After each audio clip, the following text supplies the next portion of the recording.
Thousands of children in Head Start programs across the U.S. North Shore reporter Heath Allen shows us the cuts will impact not just local kids, but their parents and teachers as well.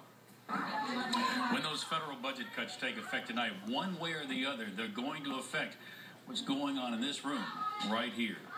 It will mean real cuts, whether it's days of service, whether it's running buses or not running buses. Or the falling budget whacks about $700,000 out of the Regina Coeli Child Development System.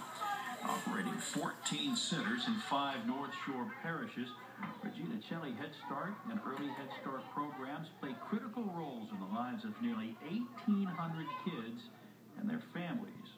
We are definitely doing something that nobody else offers. We're offering the poorest of the poorest education that we know without us they're not going to get.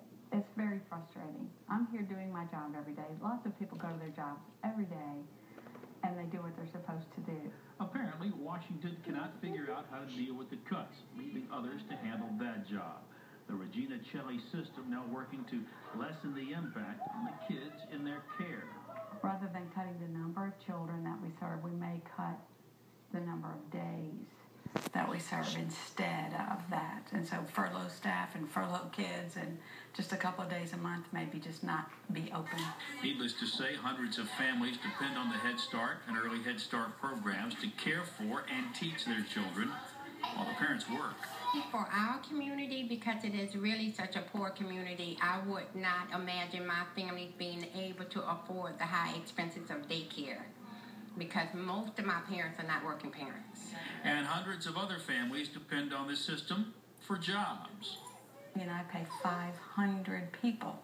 That's not high-paying jobs. That's people who love what they do. The budget buck now passes to those who must figure out how to absorb the cuts while doing what's good for the children. On your side in Robert, Heath Allen, WDSU News. Regina Coeli Child Development operates centers in Washington, Tangipahoa, Livingston, St. Helena, and St. Tammany parishes, serving nearly 1,800 children. So again, the deadline for the sequester is tonight, and it looks as though a deal will not be reached, and the $85 billion in cuts will take effect.